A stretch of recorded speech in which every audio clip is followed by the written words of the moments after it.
আছি এবং যিনি আসবেন তার কথা ইতিমধ্যে মাননীয় তুষার ঘোষ জানিয়েছেন, আমি একদম করছি না। আপনারা জানেন যে পশ্চিমবঙ্গ সরকার এই মুখ্যমন্ত্রীর নেতৃত্বে বিভিন্ন সময়ে কেন্দ্রীয় প্রকল্পগুলির নাম পরিবর্তন করা এবং অর্থনৈতিক শৃঙ্খলার প্রশ্নে বা আমাদের ক্যাগ বা সিবিসির যে গাইডলাইন, সেই অর্থনৈতিক পরিচ্ছন্নতার ক্ষেত্রে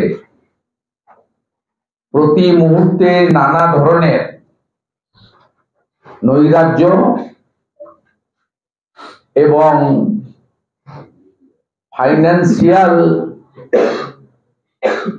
অনিয়ম, অর্থনৈতিক অনিয়ম, এটা ছত্রে ছত্রে গত 14.5 বছর ধরে পশ্চিমবাংলার লোক দেখে এসেছে। অন্যান্য রাজ্যের বিধানসভার মতো এখানে ক্যাগ রিপোর্ট বিধানসভায় টেবিল হয় না, লোকায়ুক্তের রিপোর্ট এখানে টেবিল হয় না, রাজ্যপাল মহোদয় ক্যাগ রিপোর্টকে টেবিল করতে বললেও এখানে টেবিল করা হয় না, যা প্রতিটি রাজ্যের বিধানসভায় সরকারি অর্থের, সেই কেন্দ্রীয় সরকারের কাছ থেকে প্রাপ্ত অর্থ হতে পারে,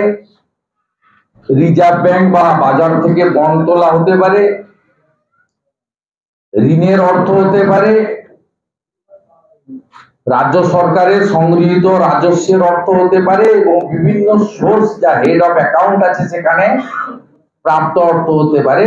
এরা কখনোই করেনি, অন্তত আমার জানা নেই, আপনাদেরও জানা নেই।